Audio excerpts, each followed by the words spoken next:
News 16 Kerala.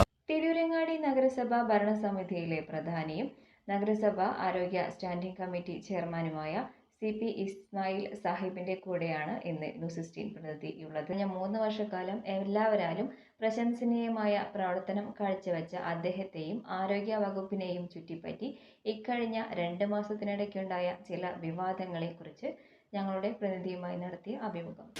നമസ്കാരം, news 16ലേക്ക് സ്വാഗതം. ഇന്ന് നമ്മുടെ കൂടെ ഉള്ളത് തിരൂരങ്ങാടി നഗരസഭയുടെ ആരോഗ്യ standing committee chairman CP Ismail സാഹിബാണ്. തിരൂരങ്ങാടി നഗരസഭയിലെ ആരോഗ്യ വിഭാഗവുമായി ബന്ധപ്പെട്ട വിവാദങ്ങൾ നടന്നുകൊണ്ടിരിക്കുകയാണ്. കൂടുതൽ കാര്യങ്ങൾ അദ്ദേഹത്തോട് നേരിട്ട് ചോദിച്ചറിയാം. തിരൂരങ്ങാടി നഗരസഭയുടെ ആരോഗ്യ സ്റ്റാൻഡിംഗ് കമ്മിറ്റി ചെയർമാൻ എന്ന നിലയിൽ കഴിഞ്ഞ 3 വർഷ കാലയളവിൽ നല്ല രീതിയിൽ ജനങ്ങൾക്ക് സേവനം ചെയ്ത ആളായിരുന്നു.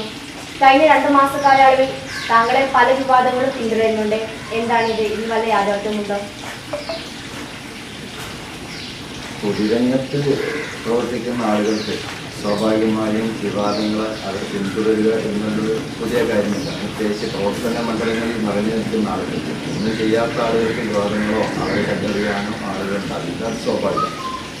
തിരൂരങ്ങാടി നഗരസഭയുടെ ആരോഗ്യ വിഭാഗവുമായി ബന്ധപ്പെട്ട് നിങ്ങൾ സൂചിപ്പിച്ചപ്പോൾ കഴിഞ്ഞ 3-3.5 വർഷക്കാലമായി എന്നാലാവുന്ന വിധത്തിൽ ആശുപത്രിയുമായി ബന്ധപ്പെട്ടും ചില മാലിന്യ സംസ്കരണവുമായി ബന്ധപ്പെട്ടും ശുചീകരണവുമായി ബന്ധപ്പെട്ട് കേന്ദ്ര ഡിപ്പാർട്ട്മെൻറ്റ് വളരെ നല്ല നിലയിലുള്ള പ്രവർത്തനങ്ങൾ തന്നെയാണ് നടത്തിയിട്ടുള്ളത്. സമീപകാലത്ത് നിങ്ങൾ സൂചിപ്പിച്ച വിഷയം മാലിന്യവുമായി ബന്ധപ്പെട്ട ചില വിഷയങ്ങളായിരുന്നു. അതിൽ ബോധപൂർവമായ ഇടപെടലുകൾ ഉണ്ട് എന്നുള്ളത് ശരി തന്നെയാണ്. അത് ഞാൻ നേരത്തെ പറഞ്ഞതുപോലെ പൊതുരംഗത്ത് പ്രവർത്തിക്കുന്ന ആളുകൾക്ക് പല രീതിയിലുള്ള ശത്രുക്കളും പല രീതിയിലുള്ള എതിർപ്പുകളൊക്കെ നേരിടുന്നതിൻ്റെ ഭാഗമായിട്ട് വസ്തുതകളെക്കുറിച്ച് പഠിച്ച് മനസ്സിലാക്കാത്ത ആളുകൾ അതിൻ്റെ യാഥാർത്ഥ്യം ഉൾക്കൊള്ളാതെ പറിച്ചു വിടുന്ന ചില വാർത്തകളാണ് ഇതിൻ്റെ കിട്ടിയിട്ടുള്ളത്. അല്ലാതെ ചില വളരെ മൈന്യൂട്ടായിട്ടുള്ള കാര്യങ്ങളൊക്കെ ഹൈലൈറ്റ് ചെയ്ത് പ്രചരിപ്പിക്കപ്പെടുകയും അങ്ങനെ പരമാവധി ആ വ്യക്തിയെ ടാർഗറ്റ് ചെയ്യുക എന്ന ചില അജണ്ടകൾ ചിലരുടെ ഭാഗത്ത് ഉണ്ടായിട്ടുണ്ട്. അങ്ങനെ ചില അജണ്ടകൾ ഇതിൻ്റെ പിന്നിലുണ്ട്. നഗരസഭയുടെ മാലിന്യ പ്രശ്നങ്ങളുമായി ബന്ധപ്പെട്ട വിഷയങ്ങൾ പരിഹരിച്ചോ? എന്താണ് MCFന്റെ അവസ്ഥ? നഗരസഭയുടെ മാലിന്യ വിഷയങ്ങൾ പരിഹരിക്കുക എന്ന് പറയുമ്പോൾ ഈ മാലിന്യ പ്രശ്നങ്ങൾ ശാശ്വതമായി പരിഹരിക്കുക എന്നൊരു വിഷയം നിലനിൽക്കുന്നില്ല. കാരണം മാലിന്യം നിൽക്കുന്നില്ല എന്നുള്ളത് കൊണ്ട് തന്നെ അത് നടന്നുകൊണ്ടിരിക്കുന്ന ഒരു പ്രൊസീജിയറാണ്. അത് മാലിന്യ സംസ്കരണ മേഖലകളിൽ അതിൻ്റെ പ്രവർത്തനം അത് എല്ലാ കാലത്തും തുടർന്നുകൊണ്ടേയിരിക്കും. അതിൽ ഞാനതിനൊരു ഉദാഹരണം തന്നെ പറയും. കാരണം മാലിന്യത്തിൻ്റെ നമ്മുടെ സംഭരണ കേന്ദ്രം മാലിന്യത്തിന് നിങ്ങൾ പറഞ്ഞ MCF ആണ് നമ്മുടെ തിരൂരങ്ങാടിയിലെ അജൈവ മാലിന്യ സംസ്കരണ പ്ലാന്റ് എന്ന് പറയുന്നത്. തിരൂരങ്ങാടിയിലെ അജൈവ മാലിന്യ സംസ്കരണ പ്ലാന്റ് വെഞ്ചാലിയുള്ള MCF ആണ്. ഈ MCF എന്ന് പറയുന്നത് ഞാൻ നേരത്തെ സൂചിപ്പിച്ച അത് പുഴ പോലെയാണ്. അത് ചിലപ്പോൾ നിറഞ്ഞൊഴുകും, ചിലപ്പോൾ മെലിഞ്ഞൊഴുകും. അങ്ങനത്തെ അവസ്ഥ. സാധനങ്ങൾ വരുന്നതിനനുസരിച്ചാണ് MCFൻ്റെ കപ്പാസിറ്റിയെ നമ്മൾ കണക്കാക്കുന്നത്.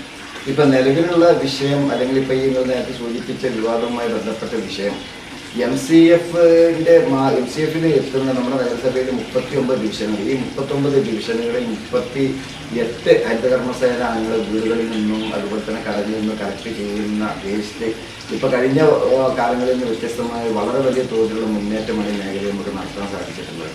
ഇപ്പോൾ ശരാശരി നമ്മൾ പ്രതിമാസം 60 ടണ്ണ് ഡെയിലി 2 ടണ്ണ് മാലിന്യം വേസ്റ്റുകൾ നമ്മൾ കളക്ട് ചെയ്ത് കൊടുക്കുന്നത്. പ്രതിമാസം 60 ടണ്ണ് മാലിന്യമാണ് നമ്മൾ നഗരസഭയിൽ വ്യത്യസ്ത ഭാഗങ്ങളിൽ നിന്ന് കളക്ട് ചെയ്യുന്നത്.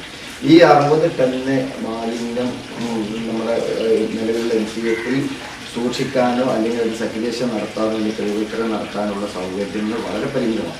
അപ്പോൾ അതിൻ്റെ കൂടുതൽ സൗകര്യങ്ങളും MCF കൂടുതൽ സൗകര്യപ്രദമാവുന്ന പദ്ധതികളൊക്കെ നമ്മൾ വെച്ചിട്ടുണ്ട്. പക്ഷെ അതിൻ്റെ താമസം, അത് നടപ്പിൽ വരാനുള്ള താമസമാണ് പ്രധാനമായിട്ട് MCFിൻ്റെ അസൗകര്യങ്ങൾക്കുള്ള പ്രധാന കാരണം. അപ്പോൾ ഇത്രയും നമ്മുടെ മാലിന്യ സംസ്കരണ മേഖലകളിൽ വളരെ മുന്നേറ്റം നടത്തുമ്പോൾ അത് യഥാസമയം സർക്കുലേഷൻ നടത്തി നമ്മളത് കൈമാറപ്പെടേണ്ട കമ്പനികളെ എടുത്തുകൊണ്ട് പോകുമ്പോൾ മാത്രമാണ് MCF കാലിയായി കിടക്കുന്നത്. ഇപ്പോൾ നേരത്തെ കമ്പനി കരാറുമായി നഗരസഭ കരാറുകളിൽ ബന്ധപ്പെട്ടിരുന്ന യൂണിവേഴ്സൽ എന്ന കമ്പനിയുടെ കരാർ അവസാനിക്കുകയും ആ കമ്പനി 4 മാസമായിട്ട് അവരുടെ കരാറ് പുതുക്കാൻ കഴിയാത്ത നിലവിൽ നമ്മുടെ തെരഞ്ഞെടുപ്പ് പെരുമാറ്റച്ചട്ടത്തിൽ നിലനിൽക്കുന്നുണ്ട്. പുതുക്കാൻ കഴിയാത്ത ഒരു 3-4 മാസത്തെ സ്തംഭനാവസ്ഥ നമ്മൾ നേരിട്ടിരുന്നു. ആ സമയത്താണ് MCA നിറയാനും കവിയാനും ഒക്കെ കാരണമായത്. അതോടൊപ്പം തന്നെ മഴ കാലവർഷം അതിശക്തമായി വന്നതോടുകൂടി നമ്മുടെ ഞാൻ നേരത്തെ സൂചിപ്പിച്ച MCFL പരിമിതി നമുക്കത് സെക്രേഷൻ നടത്തി യഥാസമയം അത് കയറ്റി അയക്കാനുള്ള സംവിധാനത്തിൽ ചില അപാകതകൾ സംഭവിച്ചത് സാധിക്കാതെ വന്നതാണ് നിലവിലെ മാലിന്യ പ്രശ്നം അത്ര ഗംഭീരത നിൽക്കാണ്ടാകാൻ. അത് ഇപ്പോൾ നിലവിൽ പരിഹരിച്ചിട്ടുണ്ട്. ഇനി കൂടുതൽ അടുത്ത കമ്പനിക്ക് കരാർ നൽകുന്നതോടുകൂടി അത് സ്റ്റോക്ക് ഇല്ലാത്ത വിധം നമ്മളത് വരുന്ന സാധനങ്ങൾ യഥാസമയത്ത് കയറ്റി അയക്കാനുള്ള സംവിധാനം ചെയ്തിട്ടുണ്ട്. ഡയാലിസിസ് സംബന്ധിച്ച് രോഗികൾക്ക് അപേക്ഷാ ഫോം നൽകുന്നില്ല എന്ന പരാതി പത്രങ്ങളിൽ കണ്ടു. പിറ്റേ ദിവസം HMCയുടെ വിശദീകരണം വന്നു. എന്താണ് ഇതിനെക്കുറിച്ച് പറയാനുള്ളത്? അതില് HMC തന്ന വിശദീകരണം തന്നെയാണ് അതിൽ പറയാനുള്ളത്. അത് HMC പറഞ്ഞത് തന്നെയാണ് അതിന്റെ വിശദീകരണം. ഇതില് ഇപ്പൊ നേരത്തെ പറഞ്ഞ പോലെ പത്രങ്ങളുടെ ചില ഈ നിശ്ചിത താല്പര്യക്കാരുടെ ചില സൃഷ്ടിപ്പാണ് ഇതിന് പിന്നിലുള്ളത്. കാരണം ഇങ്ങനെ റിപ്പോർട്ട് കൊടുക്കുമ്പോൾ സ്വാഭാവികമായിട്ട് അതിൻ്റെ ബന്ധപ്പെട്ട ഒരു ഉത്തരവാദിത്തപ്പെട്ട സ്ഥാനത്തിരിക്കുന്ന ആൾ എന്നുള്ളവർക്ക് അങ്ങനെ ഒരു ആരോപണം വന്നാൽ സ്വാഭാവികമായിട്ടും നമ്മളോട് അത് അന്വേഷിച്ച് അത് ക്ലിയർ ചെയ്യാം. സത്യത്തിൽ ഡയാലിസുമായി ബന്ധപ്പെട്ട രോഗികൾക്ക് ഇപ്പം നമ്മൾ കഴിഞ്ഞ മാസം വരെ എന്ന് പറഞ്ഞാൽ കഴിഞ്ഞ 1.5 വർഷത്തിന് ശേഷം നമ്മൾ കളക്ട് ചെയ്ത 100 അപേക്ഷകളെ ലിസ്റ്റ് ചെയ്ത് ഡയാലിസിന് വേണ്ടി താലൂക്ക് ആശുപത്രിയുടെ ഡയാലിസിസ് ഡിപ്പാർട്ട്മെൻറ്റിലേക്ക് നമ്മൾ സമർപ്പിച്ചതാണ്, കൊടുത്തു കഴിഞ്ഞതാണ്. ഇപ്പോൾ ആ ലിസ്റ്റ് പ്രകാരമാണ് ഇപ്പോൾ രോഗികളെ വിളിച്ചുകൊണ്ടിരിക്കുന്നത്. ഇപ്പോൾ നമ്മൾ കഴിഞ്ഞ ടൈമിൽ 128 രോഗികളാണ് നമ്മുടെ ലിസ്റ്റിൽ ഉണ്ടായിരുന്നത്, അപേക്ഷകരുണ്ടായത്. ഈ 128 അപേക്ഷകർ ഈ നഗരസഭയുടെ തുടക്കത്തിൽ നമ്മൾ ലിസ്റ്റ് ചെയ്ത ലിസ്റ്റായിരുന്നത്. അത് തീരാൻ നമുക്ക് 3 വർഷം എടുത്തു. 128 പേര് തീരാൻ നമുക്ക് 3 വർഷം എടുത്തു. അപ്പോൾ ഈ 100 പേര് തീരണമെന്നുണ്ടെങ്കിൽ മിനിമം ഒരു 2 വർഷങ്ങളാകാതെ ഈ 100 പേരെ നമുക്ക് ഡയാലിസിസ് ചെയ്ത് അവരുടെ ലിസ്റ്റിൽ ഉൾപ്പെടുത്തി അവരെ പരിഗണിക്കാൻ കഴിയാത്തൊരവസ്ഥ വരും. അപ്പോൾ ഈ കഴിഞ്ഞ മാസം ലിസ്റ്റ് ചെയ്യപ്പെട്ടതിന് ശേഷം വീണ്ടും ഉടനെ തന്നെ ഡയാലിസിനുള്ള പുതിയ അപേക്ഷകൾ സ്വീകരിക്കേണ്ടതില്ല എന്ന് തീരുമാനിച്ചത് ഞാനല്ല, നഗരസഭയല്ല, അത് HMC ആണ്. ഹോസ്പിറ്റൽ മാനേജിംഗ് കമ്മിറ്റിയാണ് അങ്ങനെ തീരുമാനിച്ചത്. ആ തീരുമാനം ആരോഗ്യ ചെയർമാൻ എന്നുള്ളതൊക്കെ ഞാൻ നടപ്പിലാക്കുന്നു എന്നല്ലാതെ ഈ കഴിഞ്ഞ കാലങ്ങളിൽ മുഴുവനും അപേക്ഷകൾ കൊടുത്തതും നമ്മൾ തന്നെയാണ്, ആരോഗ്യ ചെയർമാൻ്റെ ഓഫീസിൽ നിന്നാണ്. അതിൻ്റെ കാരണം എന്താണെന്ന് വെച്ചാൽ ആശുപത്രിയിൽ നിന്ന് കൊടുക്കുമ്പോൾ അതിന് കുറേ കൂടി സുതാര്യത വരുത്താൻ വേണ്ടിയാണ് ആരോഗ്യ ചെയർമാൻ്റെ ഓഫീസിൽ നിന്ന് വിതരണം ചെയ്തത്. കാരണം കൊടുത്ത ആളുകൾ നമ്മൾ അപ്പോൾ തന്നെ ലിസ്റ്റിൽ എഴുതി ഈ ആളുകളെ കുറിച്ച് നമുക്കൊരു ധാരണ ഉണ്ടാവും. ആശുപത്രിയിൽ നിന്ന് ആര് വരുന്നു, ആര് വാങ്ങിപ്പോകുന്നു എന്നതിനെ കുറിച്ച് നമുക്കൊരു ധാരണ ഉണ്ടാവില്ല. അപ്പോൾ അത് കുറച്ചൊന്ന് ക്രോഡീകരിക്കാൻ വേണ്ടിയും അതിനൊരു വ്യക്തത വരുത്താൻ വേണ്ടിയാണ് നമ്മൾ നഗരസഭയിൽ നിന്നായി ഫോം വിതരണം ചെയ്യാൻ വേണ്ടി തുടങ്ങിയത്.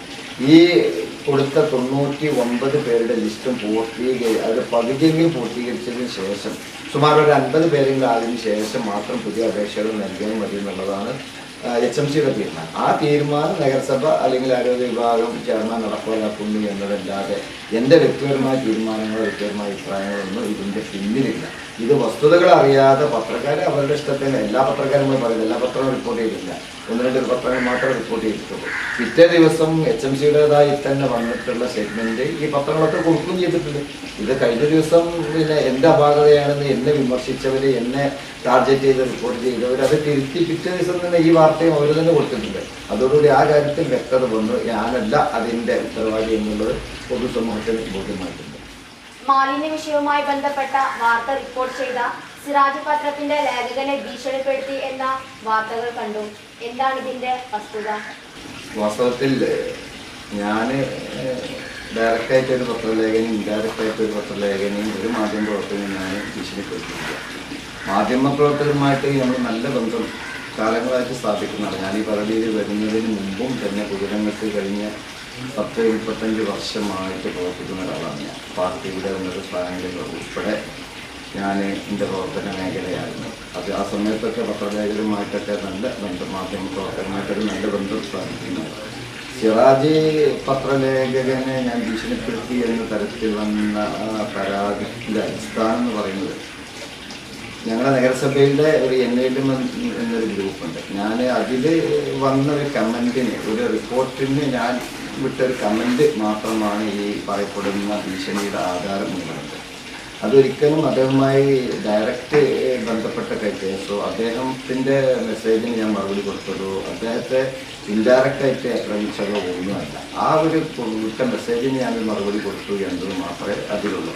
അതിൽ പ്രധാനമായിട്ട് നമ്മൾ അറിഞ്ഞിരിക്കേണ്ട ഒരു കാര്യം, ഒന്നുകിൽ അദ്ദേഹവുമായി നമ്മൾ നേരിട്ട് ഭീഷണി മുഴക്കുകയോ അല്ലെങ്കിൽ വാട്സപ്പ് മെസ്സേജ് അയക്കുകയോ ഫോൺ വിളി മുഴക്കുകയോ നേരിട്ട് ഭീഷണി തീർത്തുണ്ടായിട്ടില്ല. പിന്നെ അദ്ദേഹം ഉള്ളൊരു ഗ്രൂപ്പിൽ പോലും അല്ലെങ്കിൽ ഞാനും അദ്ദേഹം കൂടി ഒരുമിച്ചുള്ള ഏതെങ്കിലും ഗ്രൂപ്പിൽ പോലും അദ്ദേഹം വിട്ടൊരു മെസ്സേജിന് മറുപടി ആയിട്ടോ ആ നിരക്കുള്ള മെസ്സേജ് അദ്ദേഹം ഇല്ലാത്തൊരു ഗ്രൂപ്പിൽ എൻ്റെ ഒരു സഹപ്രവർത്തകന് കൊടുത്തൊരു മറുപടി മാത്രമാണ് ഈ ഒരു വിഷയത്തിൽ ആകുന്നത്. നഗരസഭയെ സംബന്ധിച്ചിടത്തോളം പല വിഷയങ്ങളും ഞങ്ങളുടെ ഗ്രൂപ്പിൽ ചർച്ചയ്ക്ക് വിധേയമാകുന്നു. സോഷ്യൽ മീഡിയ എന്ന് പറയുന്നത് ഒഴുകിക്കൊണ്ടിരിക്കുന്ന ഒരു ആറ് പോലെയാണ്. അതിൽ പല രീതിയിലുള്ള സംഗതികൾ ഒഴുകിയിട്ടുള്ളത്. അതിൽ നല്ലതുണ്ടാവും, കെട്ടതുണ്ടാവും, മാലിന്യമുണ്ടാവും, വൃത്തിയുള്ളത് ഒക്കെ ഉണ്ടാവും.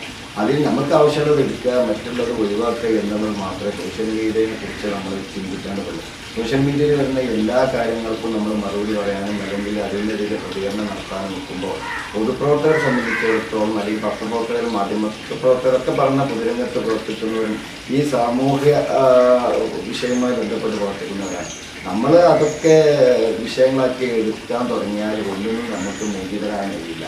അപ്പം എന്നെ സംബന്ധിച്ചിടത്തോളം ഞാനിത് ഇങ്ങനെ ഇതുമായി ബന്ധപ്പെട്ട ഈ വിവാദങ്ങളുടെ പശ്ചാത്തലത്തിൽ എന്താണ് വിഷയം എന്നുള്ള കൃത്യമായിട്ടുള്ള കുറിപ്പ് ഞാൻ സോഷ്യൽ മീഡിയയിൽ ഞാൻ ഏൽപ്പിക്കാം. അതിന് ഞാൻ ഈ കാര്യങ്ങളൊക്കെ പറഞ്ഞിട്ടുണ്ടായിരുന്നു പൊതുസമൂഹത്തെ ബോധ്യപ്പെടുത്താൻ വേണ്ടി. ഇപ്പം നിങ്ങൾ ചോദിച്ച പോലെ തന്നെ കുറേ ആളുകൾ തെറ്റിദ്ധരിക്കുന്ന ആളുകളുണ്ട്. അപ്പോൾ അവരുടെ തെറ്റിദ്ധാരണ മാറ്റുന്നതിന് വേണ്ടി ഞാൻ ഈ കാര്യം കൃത്യമായി വിശദീകരിച്ചാൽ ഞാൻ ഈ സിറാജി പത്രലേഖനവുമായിട്ട് ഞാനൊരു വിഷയം ഉണ്ട്, അതില്ലാന്നും പറഞ്ഞു. അത് 3 വർഷം മുമ്പുള്ള വിഷയം.